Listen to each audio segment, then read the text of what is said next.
ও ভাই রে ভাই, নোকিয়া 105 মোবাইল রে, এত যে ভালো, এত যে ভালো। এই যে মনে হয় এই মুরব্বি কাকায় আমারে না বুঝিয়ে কইলে আমি কোনোদিনই বুঝতে পারতাম না। এখন আমি বুঝতে পেরেছি, তাই আইফোন কেনা চিন্তা মাথায় দিয়ে আমি হারাইয়ে দিছি। এখন যদি আবার কোনো মোবাইল কিনতে হয়,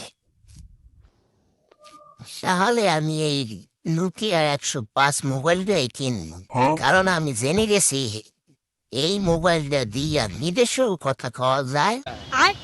বিদেশের মানুষে এই মোবাইলটা দিয়ে কথা কইলে বলে মনে হয় সামনে খাড়াইলে এই কথা কইতেছে। এর লিগে আমি এই মোবাইলটা ছাড়া অন্য কোনো মোবাইল কিনবো না, না, না।